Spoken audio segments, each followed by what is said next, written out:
آج تک کسی نے یہ دعویٰ نہیں کیا، میرے نبی نے دعویٰ کیا میرے پیچھے آؤ دنیا اور آخرت کی عزت پاؤ۔ ایک بدو آیا، کہنے لگا اے محمد، آپ نے کہا لبیک۔ اب بدتمیزی کا جواب ہمیشہ محبت سے دیتے تھے، آپ نے کہا لبیک۔ کہنے لگا 3 باتیں سمجھ میں نہیں آتی تمہاری۔ آپ نے کہا کیا؟ کہ تم کہتے ہو ہم باپ دادے کا دین چھوڑ کر تیرے دین پر آئیں گے، ہم کیوں چھوڑیں گے؟ اچھا، اور کہ تم کہتے ہو روم فتح ہو جائے گا، ایران فتح ہو جائے گا، اتنے بڑے بادشاہ تیرے فقیر بندے کیسے فتح کریں گے؟ اچھا، تیسری کہ تم کہتے ہو مر کے مٹی ہو کر پھر زندہ کیے جائیں گے، کون زندہ ہوا ہے آج تک؟ کوئی پیو دادا ساڈا اٹھی تے قبریں سارے موئے پہ کتھوں آ گئے؟ آپ مسکرائے، آپ نے کہا لعلک تطول بک الحیا، انشاءاللہ تیری زندگی لمبی ہوگی تو دیکھے گا سارا عرب میرا کلمہ پڑھے گا، ایران اور روم بھی ٹوٹ کے آئے گا، اور باقی رہے گی تیسری بات مر کے اٹھنے والی، تو اس دن تیرا ہاتھ پکڑ کے تجھے بتاؤں گا۔ تیسری گل پوری ہوئی کہ نہیں ہوئی؟ وہ کہنے لگا میں نہ مانوں، بڑا کوئی تکڑا ہے، واپس ہی ٹر گیا۔ جب مکہ فتح ہوا، عرب مسلمان ہو گئے، کہنے لگے ایک غلطہ ہو گئی۔ حضرت عمر کے زمانے میں ایران بھی فتح ہو گیا اور روم بھی فتح ہو گیا، کہنے لگے دوئی بھی ہوگی کہ دیں تری ہو ہی نہ جاوے، بھلیا کلمہ پڑھ لائے۔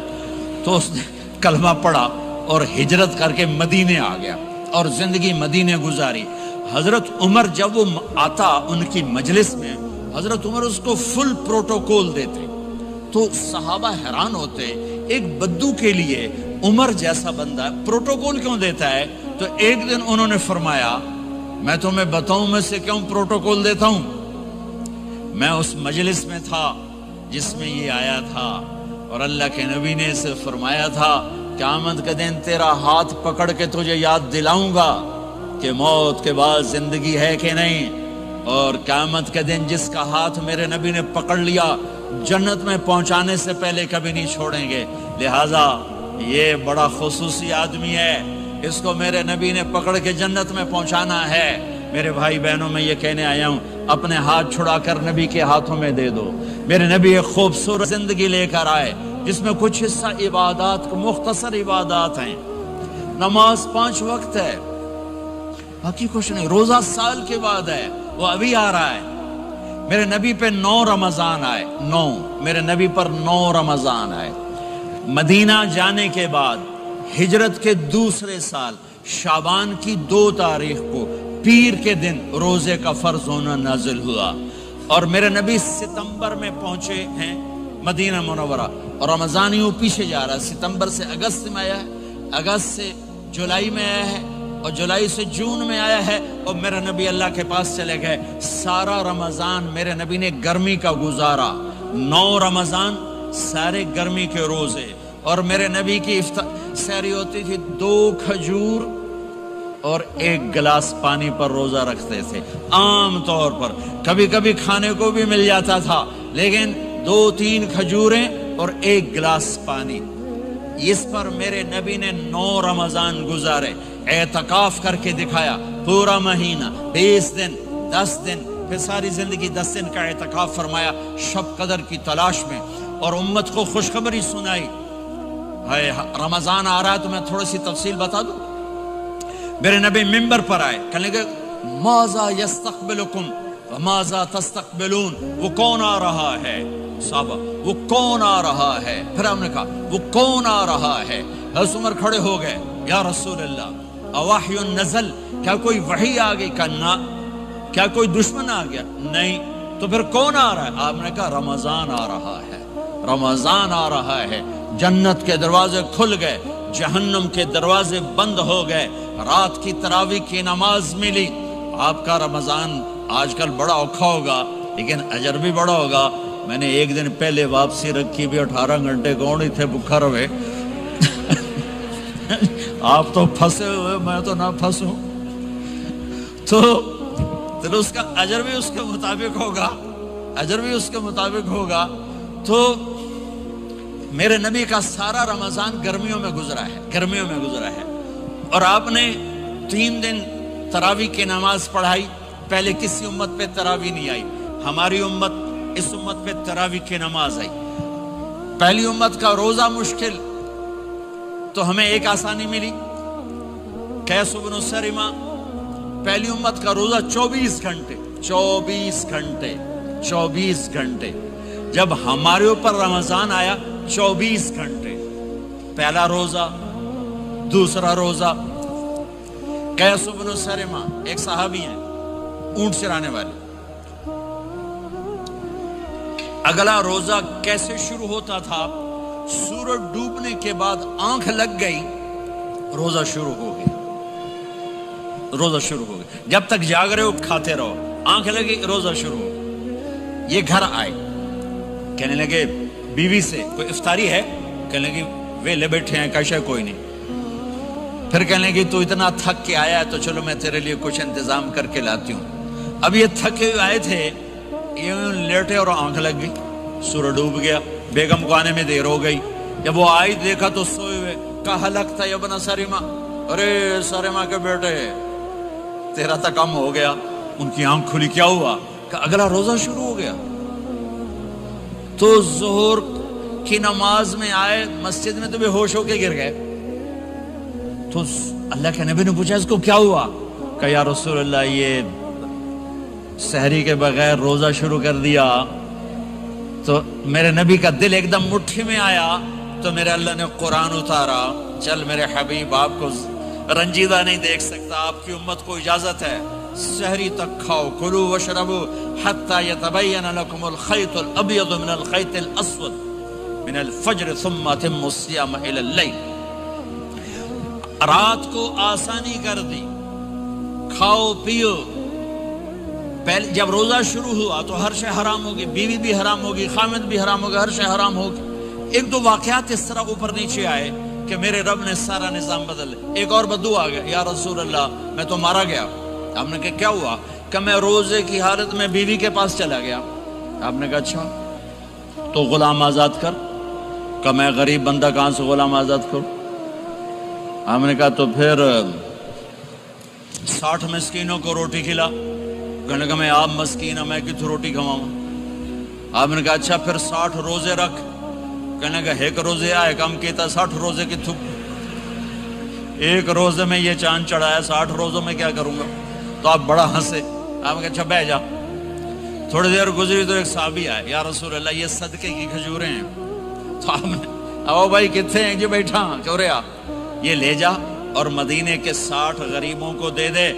وہ کہنے لگا یا رسول اللہ اللہ کی قسم مدینے میں مجھ سے بڑا غریب کوئی نہیں، تسی نہیں کرو، میرا جرمانہ مینوں ہی حلال کرو۔ تو آپ اتنا ہنسے کہ یہ دانت نظر آنے، یہ داڑے نظر آئے، اتنا ہنسے یہاں تک آخری دانت نظر آنے لگے۔ آپ نے کہا اچھا بھائی تیرا جرمانہ تینوں ہی حلال کیتا، پر اور کسی واسطے نہیں، صرف تیرے واسطے۔ تو یہ اوپر نیچے ایسے کام ہوئے تو میرے رب نے کرم کیا کہ چلو تمہارے لیے رات ساری حلال ہے، ہر حلال چیز حلال ہے۔ سحری کے بعد ختم۔ تو روزہ کھانے کا ٹائم تبدیل کیا، ایک نماز کا اضافہ کیا، تراویح، وہ چونکہ مشکل ہوتی ہے تو اللہ نے اجر بڑھا دیا۔ میرے نبی نے خوشخبری سنائی، میری بات دھیان سے سننا، رمضان آنے والا ہے، تراویح آنے والی۔ تراویح کے ہر سجدے پر 1500 نیکی، 1500 نیکی۔ یہاں کی سب سے بڑی مسجد کون سی ہے؟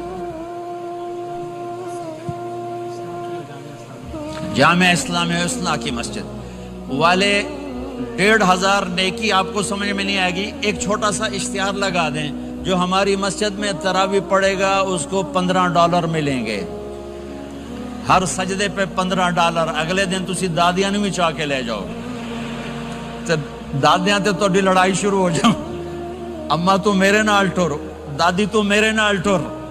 میرے نبی کی خوشخبری 1500 نیکی، 3 سیکنڈ کا سجدہ، ہر سجدے پر جنت میں سرخ یاقوت کا ایک محل جس کے 60,000 سونے چاندی کے دروازے۔ تسی ایک گھر لے کے ساری زندگی قرضے لائی رکھ دے ہو نہیں؟ ایک سجدے پر، ایک سجدے پر، ایک سجدے پر جنت میں اتنا بڑا گھر کہ 60,000 سونے چاندی کے دروازے، ہر سجدے پر جنت میں ایک درخت سونے چاندی کا جس کا نیچے 100 سال گھوڑا دوڑ سکے، ایک روزہ، ایک روزہ۔ رمضان کا کبھی سوچا رمضان کا مطلب کیا ہے؟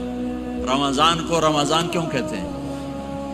اللہ نے 11 مہینوں کے نام عربوں سے رکھوائے اور روزے کے مہینے کا نام خود رکھا قرآن میں، شہر رمضان الذی انزل فیہ القرآن۔ محرم، صفر، ربیع الاول، ربیع الثانی، جمادی الاولی، جمادی الثانی، رجب، شعبان، شوال، ذوالقعدہ، ذوالحج، یہ عربوں نے نام رکھا، اور رمضان پہلے سے رکھا جا چکا تھا، عربوں سے رکھوایا۔ رمضان کے لفظ اور روزے میں کیا جوڑ ہے؟ رمضان کہتے ہیں جل جانا، جل جانا، جل جانا۔ تو اس کو روزے کے ساتھ کیا مناسبت ہے کہ جب کوئی مرد عورت روزہ رکھتا ہے یا رکھتی ہے تو پچھلے 330 دن کے گناہ، آج روزہ رکھا، بھٹی تیار ہو گئی، گناہ ڈال کے جلاؤ، دوسرے دن اور گناہ جلاؤ، تیسرے دن اور گناہ، چوتھے دن اور، 30ویں دن سارے گناہوں کو اللہ تعالیٰ جلا کے، راکھ کر کے، ایمان والے مرد عورت کو پاک کر کے، صاف کر کے، آخری رات کہتا ہے جاؤ بخشے بخشائے چلے جاؤ، جاؤ بخشے بخشائے چلے جاؤ۔ تو میرے نبی تو 2 کھجور پہ روزہ رکھتے تھے۔ اور ایک بڑا خوبصورت واقعہ ہے رمضان کا، کہیں سے بکرے کی سری پکی ہوئی آ گئی تو آپ بڑے شوق سے کھا رہے تھے، اور ساتھ ارباز بن ساریہ بھی تھے، حضرت علی بھی تھے، اور حضرت مقداد بھی تھے، 3-4 آدمی سری کھا رہے تھے۔ بلال رضی اللہ تعالیٰ عنہ آئے کہ یا رسول اللہ سحری کا ٹائم ختم ہو گیا ہے، میں اذان دینے جا رہا ہوں، آپ کھانا پینا بند فرما دیں۔ اب میں کہا ٹھیک ہے، وہ باہر چلے گئے، اذان دینے لگے، پھر خیال آیا میں دیکھ لوں کہ آپ نے کھانا چھوڑا کہ نہیں چھوڑا، واپس آئے تو آپ کھا رہے تھے۔ یا رسول اللہ واللہ لقد اصبحت، اللہ کی قسم صبح ہو گئی۔ آپ نے ہاتھ پیچھے کر لیا، کہا ارے بلال نہیں ہوئی تھی، نہیں ہوئی تھی، تیرے قسم کھانے پر اللہ نے پہلے نکال دیا اس کی کہ تیری قسم جھوٹی نہ پڑے۔ حضرت علی نے فرمایا اگر بلال قسم نہ اٹھاتے تو جب تک میرے نبی کھاتے رہتے اللہ صبح کو پیچھے ہٹاتے جاتے۔ دیگ پک رہی تھی، ابو عبیدہ رضی اللہ تعالیٰ عنہ بن جراح وہ دیگ پکا رہے تھے، بکرا۔ آپ نے کہا ابو عبید یہ مجھے بکرے کی دستی پکڑانا، اگلے بازو، آپ کو اگلے بازو کا گوشت پسند تھا، گردن کا گوشت پسند تھا، یہ کمر کی پٹھ کا گوشت آپ کو پسند تھا، دودھ پسند تھا، برنی کھجور پسند تھی، عجوا کھجور پسند تھی، تازہ روٹی پسند تھی۔ آپ یا تازہ کھاتے تھے یا فاقہ، توڑی طرح نہیں 8 دن دے پکا کے فریڈاں ٹھوک دے ہو تو کٹ کے گرم کیتی رکھو تو کھاتی رکھو، یا آپ تازہ کھاتے تھے یا فاقہ فرماتے تھے۔ ایک دفعہ فتح مکہ پر ام ہانی کے گھر آپ نے باسی روٹی کھائی، ورنہ آپ نے ہمیشہ تازہ یا فاقہ، یا تازہ یا فاقہ، کبھی جس کھانے پہ رات گزر جاتی اسے نہیں کھاتے تھے۔ تسی ماشاءاللہ 8 راتوں سے کھد دی جاندے ہو۔ ہاں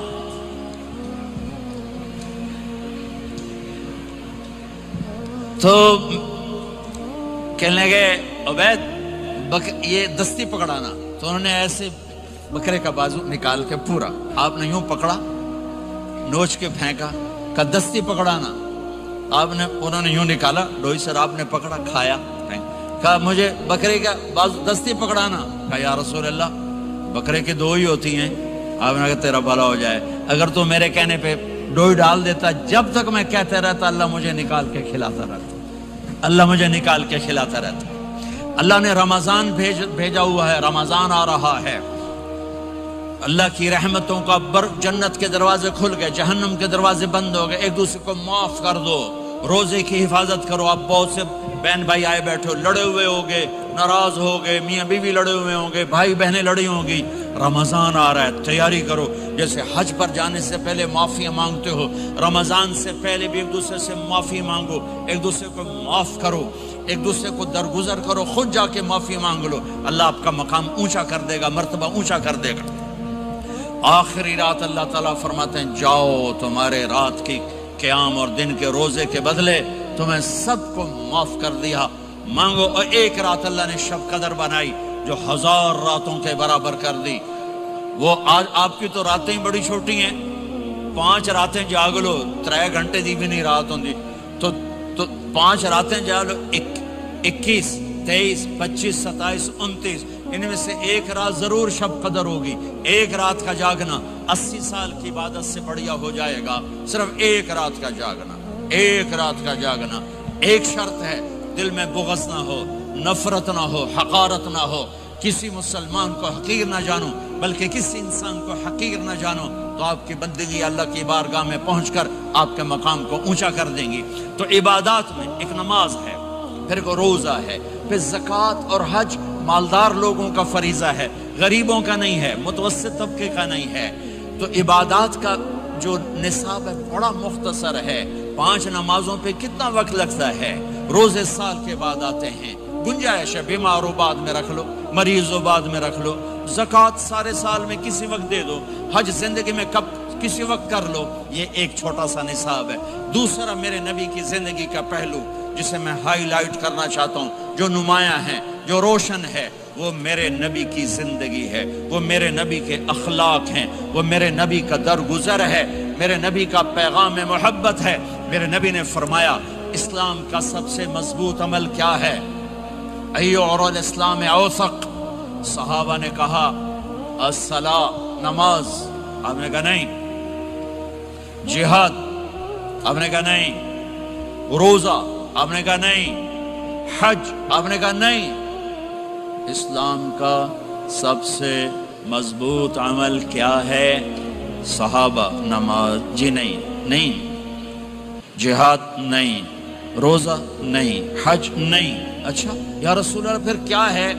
سنو اور سے توجہ سے، میرے نبی نے فرمایا اسلام کا سب سے مضبوط عمل آپس میں محبت کرنا ہے، اللہ کے لیے محبت کرنا ہے، اللہ کے لیے محبت کرنا ہے، اللہ کے لیے محبت کرنا ہے۔ اسلام پیغام محبت ہے، میرے نبی کی زندگی محبت کی پوری تصویر ہے، کسی سے نفرت نہیں، بغض اللہ کے لیے، محبت اللہ کے لیے، یہ اسلام کا سب سے مضبوط عمل ہے۔ میرے بھائیوں، میری بہنوں، اب دور دراز جگہ میں ہو، اب آپ یہیں کے جن کے پاس پاسپورٹ ہیں وہ یہیں کے شہری ہیں، یہ آپ کا دیس ہے، یہ آپ کا وطن ہے، اسے محبت سے بھرو۔ پاکستان کی نفرتیں یہاں نہ زندہ کرو، ہندوستان کی نفرتیں، بنگال کی نفرتیں یہاں مت زندہ کرو، آپس میں امت بن کے رہو، مذہب کے نام پہ مت لڑو۔ یورپ میں یہ آگ لگی ہوئی ہے، میں بہت عرصے کے بعد آیا ہوں، مجھے نہیں پتا کہ یہاں مذہبی نفرت ہے یا نہیں ہے، لیکن چونکہ یورپ میں بہت دفعہ جانا ہوتا ہے، ہر سال ہوتا ہے، وہاں یہ جھگڑے، نفرتیں، ہماری مسجد تمہاری مسجد، ان کے پیچھے نماز نہیں، ان کے پیچھے نماز نہیں، یہ تو مسلمان ہی نہیں، یہ تو گستاخ رسول ہیں، یہ وہابی ہیں، یہ کافر ہیں۔ دیکھو میں ہاتھ جوڑتا ہوں، امت بن کے رہو، امت بن کے رہو، مومن بن کے رہو، مسلم بن کے رہو، مومنہ بن کے رہو، مسلمہ بن کے رہو، اختلاف رائے کو برداشت کرو۔ یہاں چاند کے مسئلے میں اختلاف ہوتا ہے، روزے کے ٹائم میں اختلاف ہوتا ہے، علماء سے کہتا ہوں اس اختلاف کو مٹھاؤ، جس میں سہولت ہو سارے وہ لے لو۔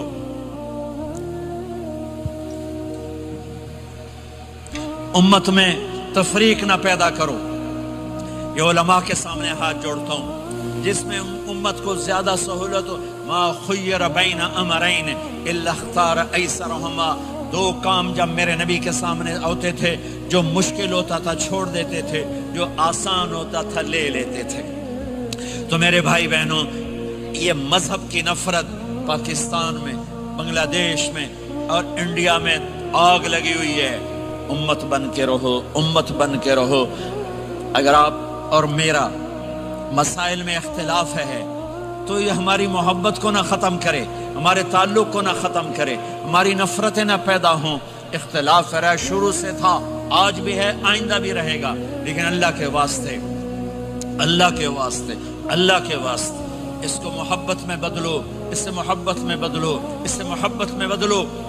اختلاف رائے کو برداشت کرو، مذہب کے نام کی نفرت کو ہوا نہ دو، ہوا نہ دو، اس کو ٹھنڈا کرو، اس پر پانی ڈالو، اسے بھڑکاؤ نہیں، اس پر پانی ڈالو۔ میرے نبی نے عبداللہ بن ابی سے نباہ کر کے دکھا دیا، جو منافقوں کا سردار، باقی منافقوں کا تو کسی کو پتہ نہیں تھا سوائے میرے نبی کے، عبداللہ بن ابی کا منافقوں نے سب کو معلوم تھا یہ منافق ہے، اور آپ کے پیچھے نمازیں پڑھتا رہا، آپ نے اس کے اپنے ساتھ رکھا، لیکن آپ پانی پی رہے تھے۔ عبداللہ بن ابی کے بیٹے عبداللہ پکے صحابی تھے، کہنے لگے یا رسول اللہ تھوڑا پانی تو بچا دیں۔ آپ نے کہا کیا کرو گے؟ کہا اپنے باپ کو پلاتا ہوں شاید ایمان مل جائے۔ آپ نے پکڑا دیا، گھر آیا، کہا ابا یہ پانی پی لے۔ کہنے لگے یہ کیا ہے؟ کہا یہ میرے نبی کا بچا ہوا پانی ہے، پی لے شاید تجھے ایمان مل جائے۔ سنو، کہنے لگا وہاں سے کسی کا پیشاب لیا وہ پی لوں گا، یہ نہیں پیتا، کسی کا پیشاب لیا وہ پی لوں گا، یہ نہیں پیتا۔ وہ واپس جا کر کہنے لگے یا رسول اللہ اجازت ہے میں اس کا سر اڑا دوں؟ آپ نے کہا نہیں، تیرا باپ ہے، یہ کام نہیں کرنا، میں نہیں چاہتا کہ لوگ کہیں محمد اپنے ساتھیوں کو قتل کرتا ہے۔ اور جب وہ مرا کم وقت ان کے بیٹے آئے، یا رسول اللہ میرے باپ کا جنازہ پڑھائیں گے؟ آپ نے کہا پڑھاؤں گا۔ کفن دیں گے؟ کہا دوں گا۔ کہ اپنا کرتا دے دے۔ آپ نے کرتا اتار کے دیا، جا اس کو کفن دے دو کہ شاید کم وقت بخشا جائے۔ اور اب اتنی نفرت ہے کہ ایک دوسرے کا جنازہ بھی نہیں پڑھتے، سلام بھی نہیں کرتے، مسجدوں میں لڑائیاں ہو رہی ہیں۔ آپ نے کرتا دیا، اس کو پہنایا، آپ جنازے کے لیے کھڑے ہوئے، حضرت عمر آگے آ گیا، یا رسول اللہ آپ کو پتہ یہ کون ہے؟ کہ عمر مجھے بتاتے ہو یہ کون ہے؟ مجھے نہیں پتا کون ہے۔ کہ اس کا آپ جنازہ کیوں پڑھ رہے ہیں؟ کہ اللہ نے کہا ہے پڑھ یا نہ پڑھ میں معاف نہیں کروں گا، تو میں پڑھتا ہوں شاید اللہ معاف کر دے۔ یہ میرے نبی کے اخلاق ہیں، یہ میرے نبی کے اخلاق ہیں، یہ میرے نبی کی خوبصورت زندگی ہے۔ آپ نے جنازہ پڑھا دیا، پھر اس کے دفن میں شریک ہوئے، آپ پیچھے پہنچے تو وہ قبر میں اتار دیا تھا کہ باہر نکالو۔ قبر سے باہر نکال کے اپنے لعاب تھوک کو منہ سے نکال کر اس کے منہ میں ڈالا کہ شاید اس کی بخشش ہو جائے۔ اس کو دیکھ کر 100 منافقوں نے کلمہ پڑھا کہ اتنا بڑا خلق صرف نبی کا ہی ہو سکتا ہے۔ تو میرے بھائی بہنوں، بہت بڑا مجمع آیا ہوا ہے۔ میرے نبی کی زندگی کا دوسرا پہلو، میرے نبی کی زندگی، معاشرت، پاکیزہ اخلاق، محبت بھرا پیغام، ماں باپ کے لیے، بیوی کے لیے، بیوی کا خامد کے لیے، بہن بھائیوں کا ایک دوسرے کے لیے، یہ ایک خوبصورت زندگی ہے جو آج ہم بھول چکے ہیں، مٹ چکی ہے، مٹا چکے ہیں۔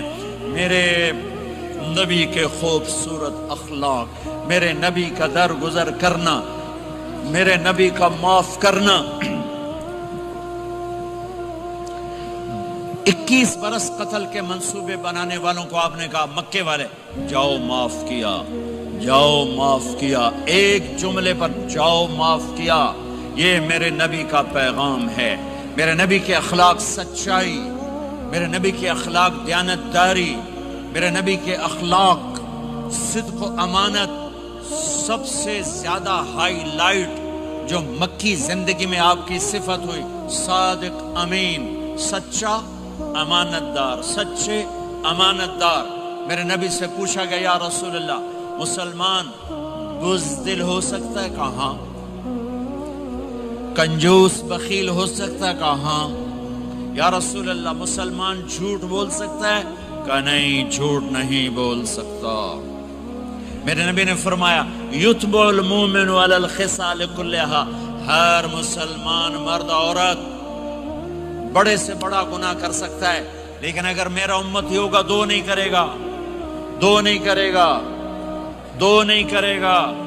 ایک جھوٹ کبھی نہیں بولے گا، ایک دھوکہ کبھی نہیں دے گا۔ ایک جھوٹ نہیں بولے گا، ایک دھوکہ نہیں دے گا، ایک جھوٹ نہیں بولے گا، ایک دھوکہ نہیں دے گا۔ اور جب اللہ تعالیٰ جنت میں سب سے پہلے اپنا دیدار کرائے گا سب کو جنت میں، بھائیو یہ تو کوئی زندگی کوئی نہیں ہے۔ جب مال جمع ہوتا ہے تو موت آ چکی ہوتی ہے۔ اب لوگ یہاں ہجرت کر کے آئے، بنتے بنتے کچھ بنے، تو موت دستک دینے لگی، گھٹنے درد کرنے لگے، آنکھوں پہ چشمے چڑھ گئے، سوٹیاں ہاتھ میں آ گئیں۔ جب مال سے نفع اٹھانے کا وقت آیا تو موت سر پہ آ گئی۔ یہاں کے ہر انسان اس مشکل میں گرفتار ہے، جب اپنی دنیا سے کمانے کا، حاصل کرنے کا وقت آتا ہے تو موت دستک دے رہی ہوتی ہے، اور موت تھوڑا پیچھے ہٹ جائے تو بڑھاپا تنگ کرنے آ جاتا ہے، بیماریاں تنگ کرنے آ جاتی ہیں، پریشانیاں سر پہ آ جاتی ہیں۔ موت کے بعد اگر اللہ راضی ہو گیا تو جنت کی زندگی شروع ہونے والی ہے، جنت کی زندگی شروع ہونے والی ہے، جس میں اللہ تعالیٰ سب سے پہلا جو ویلکم کرے گا جنت والوں کو، وہ یہ نہیں کہے گا میرے ایمان والے آ گئے، تہجد والے آ گئے، نمازی آ گئے۔ پوری تفصیل سنو۔ اللہ تعالیٰ جب جنت میں بٹھا دے گا جنتی مرد، جنتی عورت۔ ہمارے ابا اور اماں کا قد کتنا تھا کچھ پتہ ہے؟ 130 فٹ۔ کتنا بھائی؟ 130 فٹ۔ یہ تو آپ نے سنا ہے کہ یوسف علیہ السلام سب سے خوبصورت تھے، سنا ہے نا؟ یہ بہت کم مرد عورتوں کو پتا ہوگا کہ عورتوں میں سب سے خوبصورت کون تھا؟ وہ حضرت حوا، حضرت حوا، حضرت حوا۔ 130 فٹ کی اماں تھی، 130 فٹ کے ابا تھے۔ پھر ٹائم کے ساتھ گزرتے گزرتے ہم چھوٹے ہوتے ہوتے ہوتے ہوتے ہوتے ہوتے یہاں تک آ گئے، آگے چل کے اور نیچے ہو جائیں گے۔ جنت میں یہ قد واپس اللہ دے دے گا۔ جو ہمارے ملک کا کلچر جنہیں یاد ہے انہیں یاد ہوگا، ایک قوم ہوتی ہے مراسی، پتا ہے نا؟ مراسی سنا؟ بڑی نازک قوم ہوتی، صرف زبان کی روٹی کھاتے ہیں، کم کو نہیں کرتے۔ تو زمیندار نے مراسی کے ذمہ لگا یہ میرا گھوڑا، اس کی مالش کر۔ وہ گھوڑے کی مالش مشکل کام ہے، وہ شروع ہو گیا۔ جب زمیندار گھر گیا وہ سو گیا، وہ سویا تو چور گھوڑا کھول کے لے گئے۔ جب صبح اس کی آنکھ کھلی تو گھوڑا غائب تھا، تو اس نے کہا ابھی مارے گئے، آج میری خیر نہیں۔ وہ گھر گیا، خرگوش لا کے باندھ کے مالش شروع کر دی۔ جب تھوڑی دیر بعد زمیندار باہر نکلا، اس نے کہا میرا گھوڑا کی دیکھے جی آئے کھلوتا ہے۔ اس نے کہا تیرا ستیہ ناس ہوئے، گھوڑا ہے تو خرگوش ہے، صحیح گھوڑا ہے، ساری رات مالش کی تھی تو گھس گھس گھس گھس گھس گھس گھس اے آ کھلوتا۔ ہمارے اماں ابا تھے 130 فٹ، پیسج آف ٹائم، گستے گستے گستے یہ ہمارے قد آ گئے۔ جنت میں پھر اللہ واپس کرے گا 130 فٹ۔ ایک عرب نوجوان کہنے لگا اتنے قد کی کیا ضرورت ہے، ہمیں اتنا ہی کافی ہے۔ میں نے کہا تو یہ پتا ہے جنت کی کھجور کتنی لمبی ہے؟ کھجور درخت نہیں، پھل دانا کا نہیں۔ میں نے کہا جنت کی کھجور 25 فٹ لمبی ہے، دانا 25 فٹ کا ایک دانا ہے۔ وَتَمْرَتُهَا 12 ذِرَاعًا، تو ہے 5 فٹ، تو کھجور کے نیچے سے گزرا، اوپر سے ایک دانا تیرے سر کے اوپر گرا، تو تا وچے مر جاؤنا۔ پھر مسورات سے معذرت کے ساتھ، جنت کی حور کا قد ہے 130 فٹ اور تو گیا 5 فٹ، وہ تو تجھے جیب میں ہی ڈال لے گی۔ پھر پوچھے میرا ہسبینڈ کدھر گیا ہے؟ اور وہ جو لباس پہنتی ہے، لباس وہ 3 میل کے ریڈیس میں گھومتا ہے، 3 میل، 3 مائل کے ریڈیس میں اس کا لباس گھومتا ہے۔ کسی ایک بوجھ پا کے انہیں بھول جاؤنی کہ ہسبینڈ گیا کدھر۔ لہٰذا تمہیں بھی 130 فٹ کرے گا، ان کو بھی 130 فٹ کرے گا، اور وہ جنت کی لڑکیاں تو پہلے 130 فٹ ہیں۔ ام سلمہ نے پوچھا یا رسول اللہ، جنت کی عورت کا درجہ بڑا ہے یا ایمان والی عورت کا؟ آپ نے کہا ایمان والی عورت کا۔ کہا وہ کیوں؟ کہا بصلاتہن وصیامہن وعبادتہن، جنت کی عورت نماز نہیں پڑھتی، ایمان والی عورت نماز پڑھتی ہے۔ جنت کی عورت روزہ نہیں رکھتی، ایمان والی عورت روزہ رکھتی ہے۔ جنت کی عورت عبادت نہیں کرتی، ایمان والی عورت عبادت کرتی ہے۔ اس کے بدلے میں اللہ تعالیٰ ان کو جنت کی عورتوں سے عالی مقام نصیب فرمائے گا، اور ایمان والی عورت جنت کی عورت سے 70,000 گنا زیادہ خوبصورت ہو جائے گی، 70,000 گنا زیادہ خوبصورت۔ اور جنت میں ایک مقابلہ ہوگا، ایمان والی عورتیں، جنت کی عورتیں کٹھی، جنت کی عورتیں کہیں گی زندہ رہیں موت نہ آئی، جوان رہیں بڑھاپا نہ آیا، ہمیشہ راضی رہیں ناراض نہ ہوئی، ہمیشہ ساتھ دیا چھوڑا نہیں۔ اور دنیا کی عورت میں یہ ساری باتیں ہیں، موت بھی آئی، بڑھاپا بھی آیا، لڑائیاں بھی ہوئیں، جھگڑے بھی ہوئے، جدائی بھی ہوئی۔ نیک سے نیک عورت 89 کا حج تھا تو ہم بارڈر پہ بیٹھے تھے مینا کے مزدلفہ کے ساتھ، فجر کی نماز پڑھیں گے اور نکل جائیں گے۔ تو ایک بڈھا بڈھی نیک ہی تھے جو حج کے لیے چلتے چلتے آ کے ہمارے پاس بیٹھ گئے تھے، ہمارے علاقے کے، ہماری زبان تھی، یہاں نہ بیٹھو، پیچھے بیٹھو۔